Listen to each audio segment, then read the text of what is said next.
nous parle. Chaque jour, Charles et Carole vous présentent la leçon de l'école du sabbat.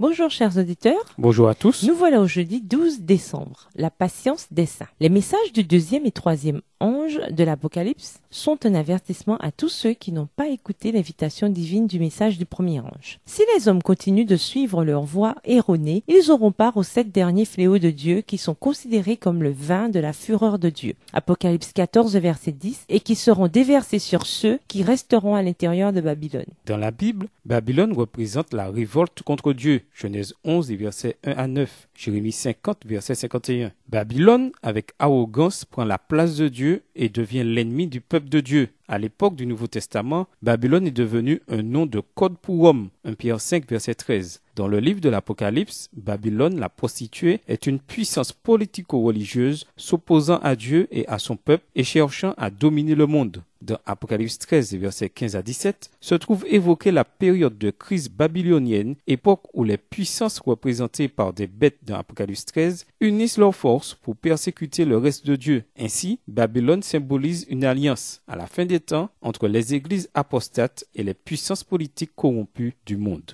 Dieu, par le message des 3 anges, exhorte ses fidèles à sortir de Babylone et à rejoindre le reste loyal et visible de Dieu. Apocalypse 18, les versets 4 et 5. Certes, il y a encore à Babylone un reste fidèle qui a besoin d'entendre le message de la fin des temps de la part des adventistes. Comme nous l'avons vu hier, le reste fidèle de Dieu est clairement décrit dans Apocalypse 14, verset 12. La persévérance ou patience dans la version Bible en français courant des saints n'est pas tant une endurance passive devant des actes hostiles qu'une attente sans faille du Christ. Non seulement les croyants observent les commandements, mais ils les proclament également au monde. Cependant, la foi de Jésus peut se référer tout autant à la foi en Jésus des croyants, dans la version Colombe, qu'à la loyauté témoignée par le Christ envers eux, leur permettant de traverser fidèlement les épreuves. La fin du message du 3e ange dirige le regard sur Jésus grâce au mérite et à la loyauté de qui le peuple de Dieu parvient à persévérer et à observer ses commandements. Plusieurs m'ont interrogé par écrit pour savoir si le message de la justification par la foi est vraiment le message du 3e ange. J'ai répondu, en vérité, c'est le message du 3e ange. Tiré du livre Message choisi au chapitre 58, au volume 1 à la page 437, écrit par Ellen G. White. Aussi essentiels que soient les commandements de Dieu par rapport à la crise finale, Ellen G. White déclare que la justification par la foi est le message des 3 anges en vérité. En quoi cela nous permet-il de reconnaître pourquoi nous devons nous appuyer sur Jésus seul et sur ses mérites pour être sauvés? Une grande espérance qui nous permettra de traverser la crise finale.